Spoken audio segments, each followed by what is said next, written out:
Assalamualaikum warahmatullahi wabarakatuh. Selamat pagi, salam sejahtera untuk kita semua. Alhamdulillah, kita bisa berkumpul ini. Saya akan memaparkan tentang materi pituitary makroadenoma atau kita lebih kenal sebagai makroadenoma hipofisis. Eh, Langsung kita masuk ke materinya. Ya. Jadi area sela itu mereka akan bermanifestasi sebagai suatu gejala yang sangat luas ya dengan spektrum yang sangat luas, tapi gejalanya pada umumnya sama yaitu nyeri kepala, gangguan pada fungsi penglihatan dan juga gangguan pada fungsi endokrin. Nah, sebagian besar dari tumor di area parasela ini adalah makroadenoma hipofisis, sekitar 80 sampai 92% dari tumor parasela. Dan dia kalau misalnya kita mengatakan itu tumor intrakranial, dia juga merupakan tumor intrakranial kedua paling banyak, yaitu sekitar 10 sampai 15% dari seluruh intrakranial tumor. Jadi dari beberapa situasi kita juga bisa melihat ada beberapa jenis dari tumor parasela selain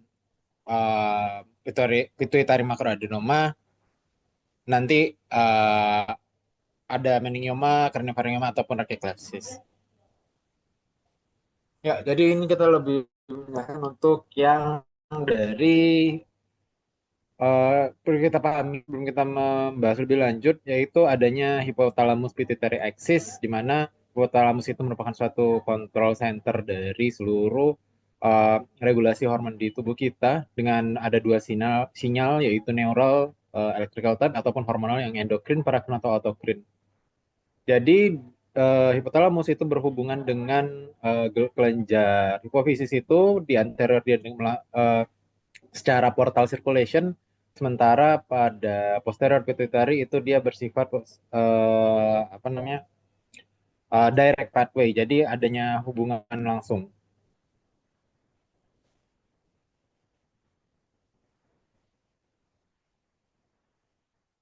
Nah, ya ini kurang lebih anatomi dari pituitary gland itu sendiri, di mana kelenjar hipofis itu terletak pada sela tursika, di mana dia itu kelenjar itu sendiri di dari kita lihat ini dari hipotalamus dia terhubung ini dari ada pars tuberalis yang ini yang tadi kita sebut tadi adalah hubungan portalnya tadi, dan juga ini terhubung oleh stalk di mana yang inilah yang kadang suka terdisrupt, terganggu atau terdorong ketika oleh tumor ataupun oleh manuver operasi kita itu sendiri.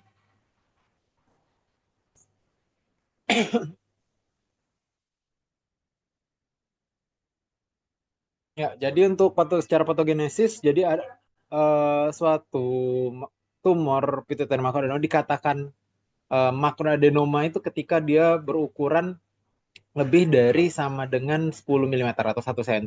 Jadi itu 1 cm ini diukur dari 3 dimensi. Jadi kalau misalkan pada 1 dimensi aja dia itu sudah memenuhi syarat lebih dari sama dengan 1 cm, berarti dia sudah termasuk pituitary makroadenoma. Dan begitu pula sebaliknya, apabila pasien itu kurang dari 1 cm, dia dikatakan sebagai suatu pituitary mikroadenoma. Jadi makroadenoma ini bertumbuh secara pelan, namun eh, dapat tumbuh membesar hingga lebih dari 4 cm diameternya, dan ini yang sering disebut sebagai giant adenoma. Jadi pituitary macroadenoma ini sendiri itu berasal dari anterior pituitary, di mana dia ini ada yang apa uh, laktotrop, yaitu kita sering sebut pralaktinoma, atau somatotrop di mana dia merupakan GH secreting tumor atau corticomorph, atau yaitu SCTH tumor, atau yang terakhir itu gonadotrop atau yang sering kita sebut non functioning makroadenoma. Jadi pituitary makroadenoma ini adalah monoklonal tumor. Jadi maksudnya monoklonal di sini adalah tumornya itu berasal dari satu eh, satu sel awalnya. Jadi bukan dari beberapa sel yang bermutasi secara spontan berubah menjadi tumor, tapi satu sel yang berubah dan membesar.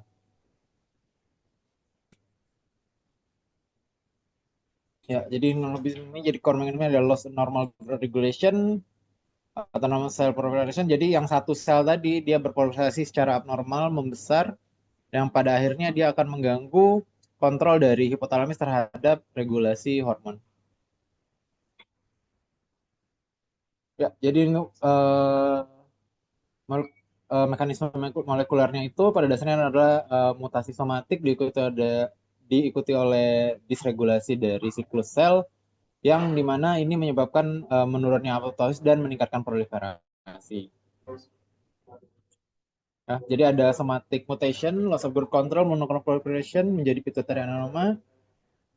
Semakin lama membesar sampai ukurannya lebih dari 1 cm menjadi makroadenoma, dan ketika dia menjadi makroadenoma itu menimbulkan uh, manifestasi uh, ada efek masanya, dan karena penekanannya terhadap efeknya terhadap tadi apa regulasi oleh hipotalamus dan juga hipofisis itu sendiri menyebabkan imbalance dari hormonnya.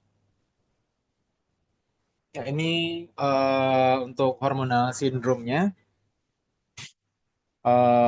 Ya biasanya kalau misalnya yang prolaktinoma itu ada galaktoria ataupun amenorrhea, sementara pada GH secreting tumor itu ada acromegaly, pada kalau SCTH secreting itu ada Cushing's disease. Ya, em, nah, nah, jadi ketika jadi untuk mendiagnosisnya itu pertama itu kita secara klinis ya. Secara klinis itu kita ketika nomor satu adalah gejala yang berhubungan dengan efek massa itu sendiri.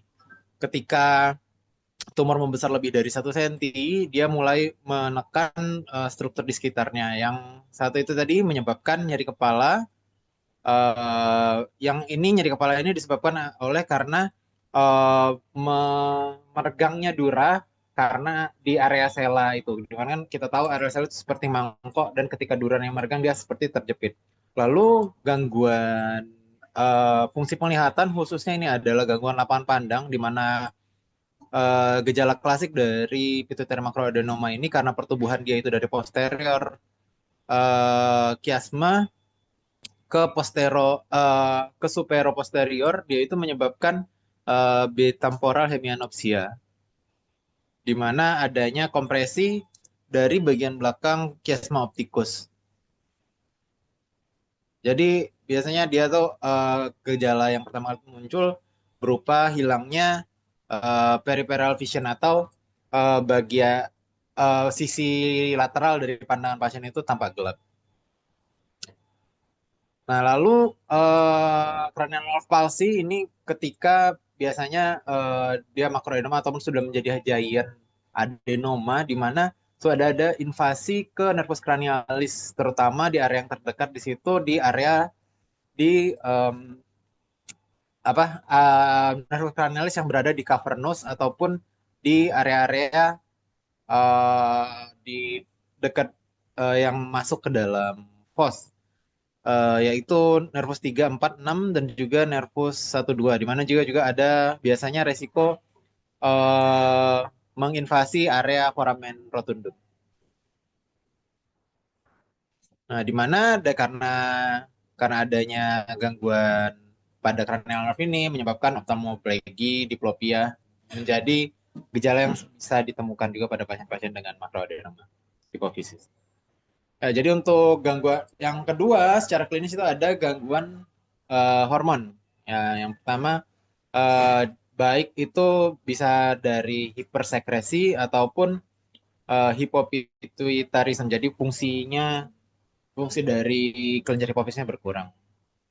Nah, jadi tadi seperti misalkan pada prolaktinoma itu adanya hiperprolaktinemia, di mana dia menyebabkan galaktorea, keluar air susu dari payudara, ataupun amenorrhea pada perempuan biasanya tampak pada dia masih dalam usia produktif. Sementara pada laki-laki itu kita bisa lihat dia mengurangnya libido ataupun kemandulan, eh, growth hormon yang berlebihan, akromegali, dan juga ini biasanya kelihatan dengan akromegali ini apa? Tangan dan kakinya itu jari-jarinya membesar, wajahnya memanjang, suaranya biasanya menjadi kasar dan juga eh, apa? Biasanya ada gangguan dari soft tissue-nya juga. Nah, dan kalau misalnya juga hipersekresinya itu ACTH, itu dia menyebabkan Cushing's disease yang menyebabkan Cushing's disease yang menyebabkan obesitas sentral, moon phase, hipertensi, dan juga gangguan gangguan regulasi dari gula darah.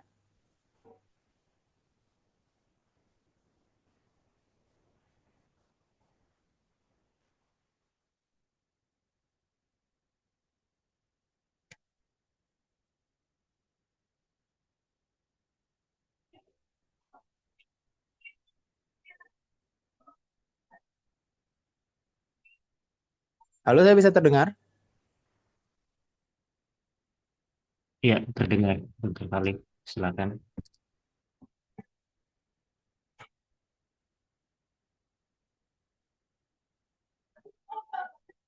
Dan sementara untuk yang hypopituitarism ini dikarenakan adanya kompresi pada jaringan hipofisis yang normal sehingga produksi hormonnya berkurang, contohnya LH-FSH, sehingga menyebabkan hipogonadism ataupun menurunnya TSH sehingga menyebabkan central hypothyroidism.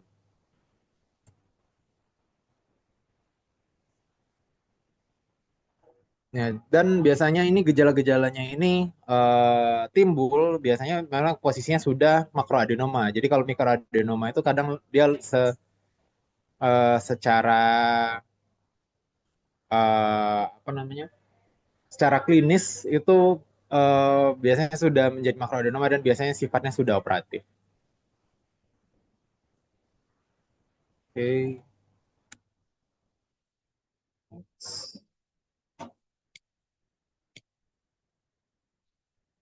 Ya, jadi ini eh kita untuk kedua secara kita diagnosis secara klinis, kita juga mendiagnosis secara radiologis.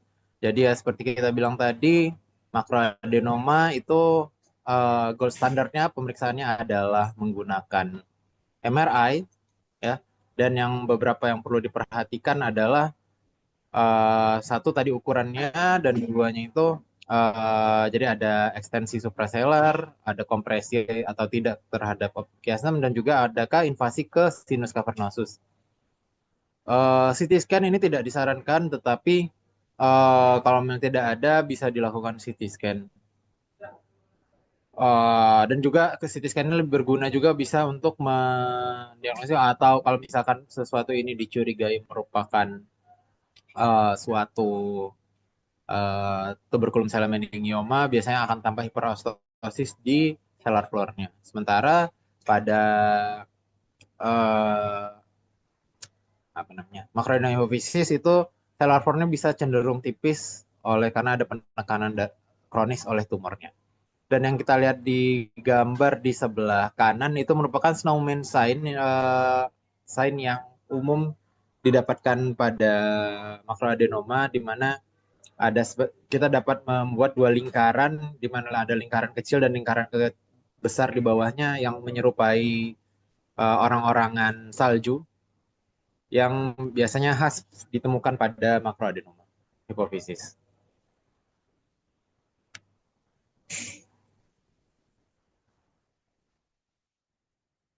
Ya, jadi manajemen untuk tata laksananya nomor satu adalah observasi.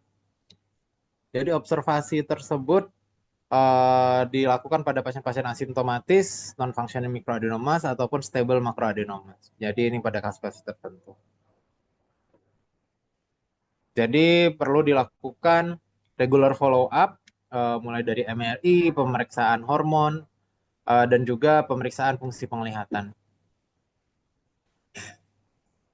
Jadi yang dinamakan stable makronoma itu jadi dia boleh tidak dilakukan intervensi dengan syarat jadi tidak ada gambaran progresi dari tumor ataupun tumbuhnya eh, gejala. Nah, untuk MRI itu sendiri, MRI itu pada awalnya boleh dikerjakan 6 bulan sekali dan setelah 6 bulan selama 2 tahun, apabila pasien stabil, tidak ada gejala baru, tidak ada defisit neurologis baru, eh, pasien boleh dikerjakan MRI-nya 1 tahun sekali.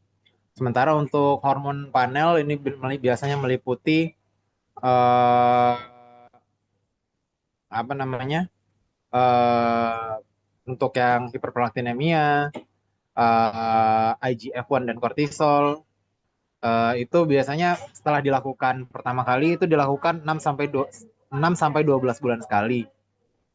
Dan setelah kita ada hasilnya, misalkan dari hasilnya itu kita dapatkan yaitu prolaktinoma. Ketika dia prolaktinoma itu harus dikerjakan 3 sampai 6 bulan sekali. Dan apabila sudah terkontrol setelah menggunakan manajemen biasanya medikamentosa, itu boleh dikerjakan 6 sampai 12 bulan sekali. Sementara untuk yang ACTH secreting tumor itu monitoring IGF-1 dan kortisolnya itu tuh bisa bisa lebih sering tapi tidak sesering prolaktinoma sama tadi 6 sampai 12 bulan sekali. Untuk pemeriksaan lapangan pandang itu bisa dikerjakan 6 sampai 12 bulan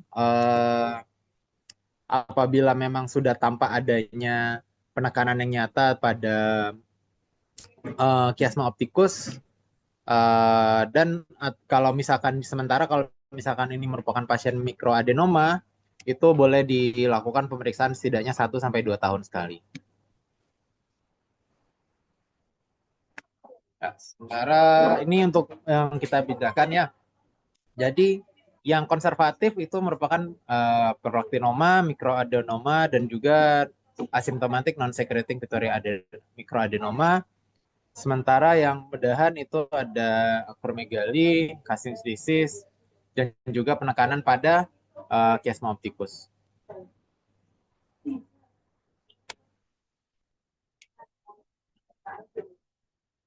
Ya, berikutnya ini uh, jadi ada beberapa pertimbangan dan kontraindikasi ya dari untuk tindakan makroadenoma ini.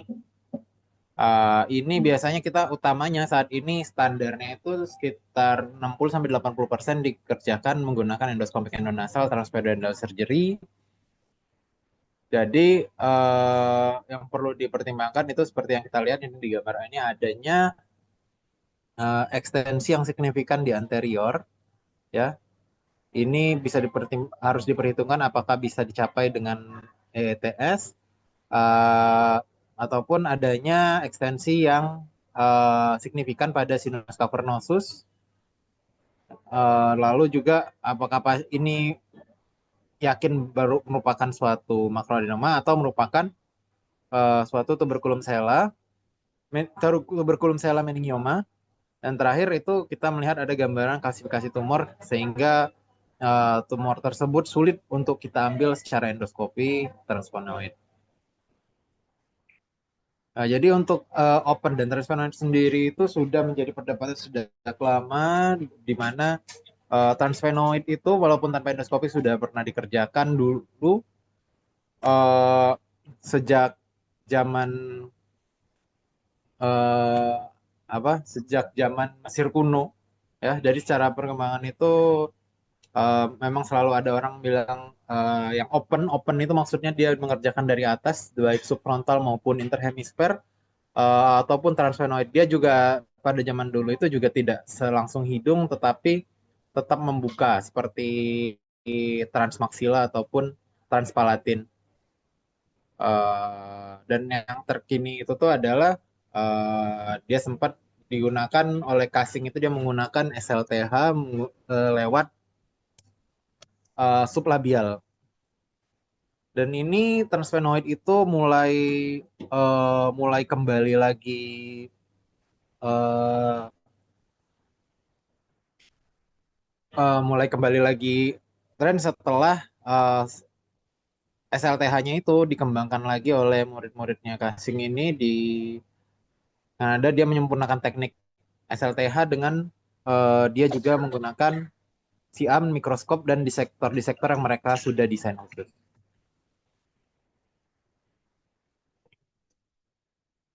Ya, jadi ya ini singkatnya ya. Jadi SLTH ini merupakan istilahnya inisiasi dari sebelumnya yang sekarang kita kenal sebagai ETH. Jadi zaman dulu itu masih menggunakan SLTH di mana langkah-langkahnya itu bisa kita lihat di sini yang mulai dari subluxation, elevation dari mucosa, simulacral dissection pada septum, mulai dari reseksi dari cartilage dengan swivel knife, spinocerebellar dan cerebral dan hipofisektomi.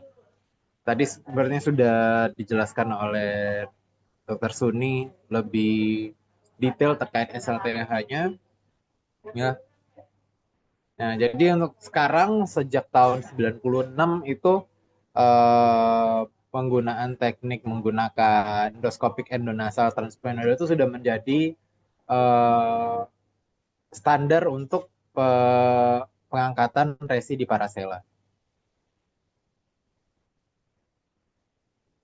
Ya, jadi ini mulai dari kok apa namanya?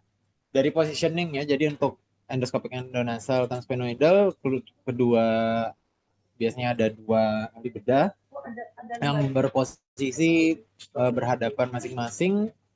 Jadi ini bisa menggunakan two hand technique ataupun forehand technique. Kalau misalkan two hand technique itu di mana salah satu dari ahli bedanya ini dia memegang dari endoskopnya. Sementara kalau untuk yang forehand technique itu biasanya menggunakan dua vakum nasi di mana endoskopnya itu menggunakan endoskop scoop holdernya sendiri. Jadi ada empat tangan yang bisa bermain di lapangan operasi. Ya, selanjutnya ini untuk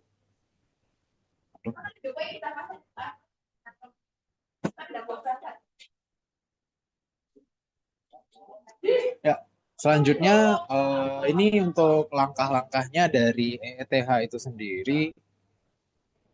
Jadi yang pertama yang kita lihat ketika masuk setelah dilakukan pelebaran dan lateralisasi menggunakan kasa epinefrin. Jadi eh, kita akan melihat eh, konka media dulu ketika endoskop masuk dan itu menjadi landmark yang kita ketahui untuk mencari ostium selanjutnya. Nah, kita lihat setelah dari konka medianya itu kita kalau di sini mereka dari konkanya langsung diinjeksi oleh epinefrin ya di gambar. Lalu uh, kita melakukan koagulasi dari sphenopalatine arteri sehingga tidak menghalangi lapangan operasi karena adanya bleeding untuk selanjutnya. Lalu kita apa, mengidentifikasi adanya koana di posterior posterior medial dari kongka media tersebut. Lalu kita mencari dari koana itu menjadi landmark kita untuk mencari ostium dari sinus sphenoid. Nah, setelah setelah yang dimana biasanya ini dia itu ditutupi oleh apa namanya nih kongka superior. Nah, jadi kita dapat itu uh, kongka superiornya itu di retract, nanti ostiumnya itu akan lebih mudah terlihat ini. Nah, ketika kita sudah dapat ostiumnya, biasanya itu tuh sepertiga ataupun 1 senti dari bagian paling belakang septum nasi itu dilakukan apa dibuka ya. Dan ini tujuannya adalah untuk nanti ketika kita menutup eh, menutup menutup dari defek lapangan operasi setelah dilakukan tindakan operasi. Dan juga ya secara tidak langsung kita juga memperluas panoramic view ketika kita melakukan tindakan operasi.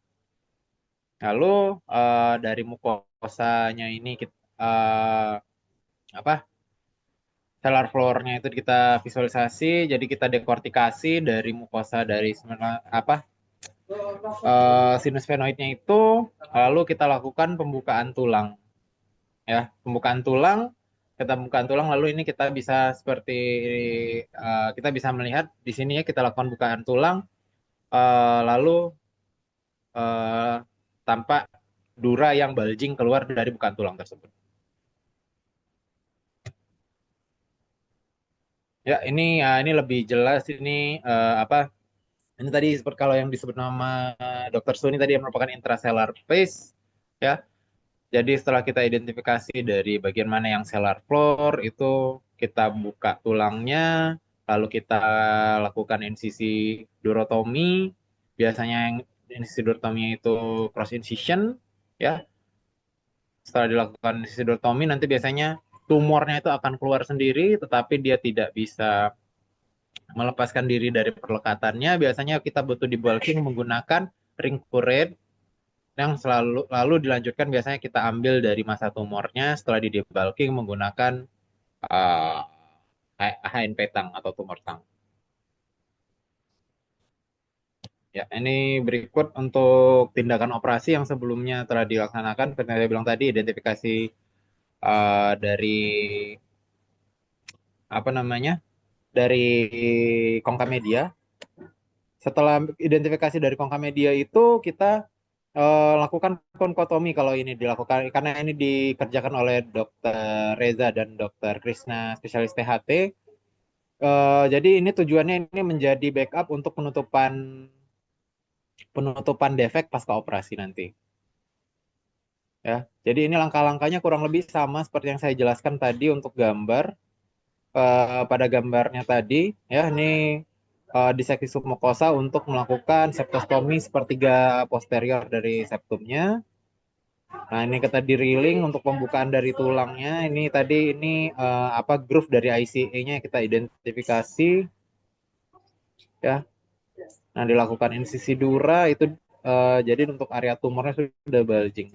Nah, kapan kita tahu maaf tumornya sudah selesai semua terambil itu biasanya kita akan melihat ada dari arachnoid yang eh, bulging keluar dari defek kita setelah tumornya tersebut di eksisi.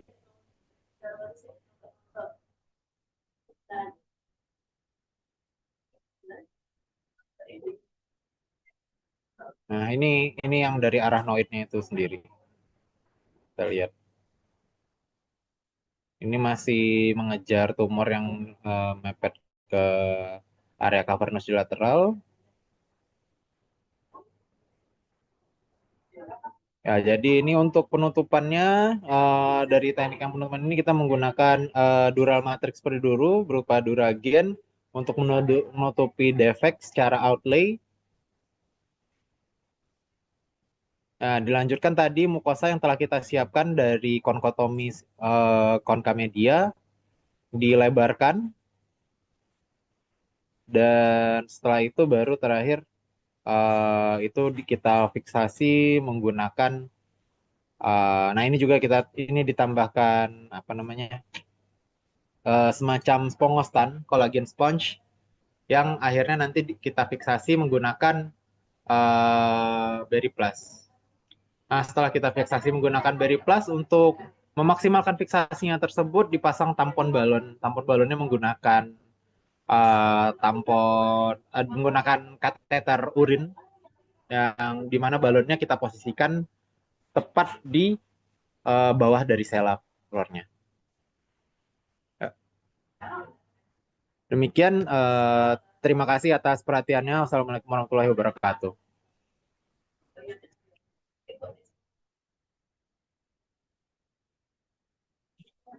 Ya, cukup valid dan Suni. Nanti di WA ke saya ya, PPT-nya. Sudah ya Siap, kemarin. dokter. Terima kasih, dokter.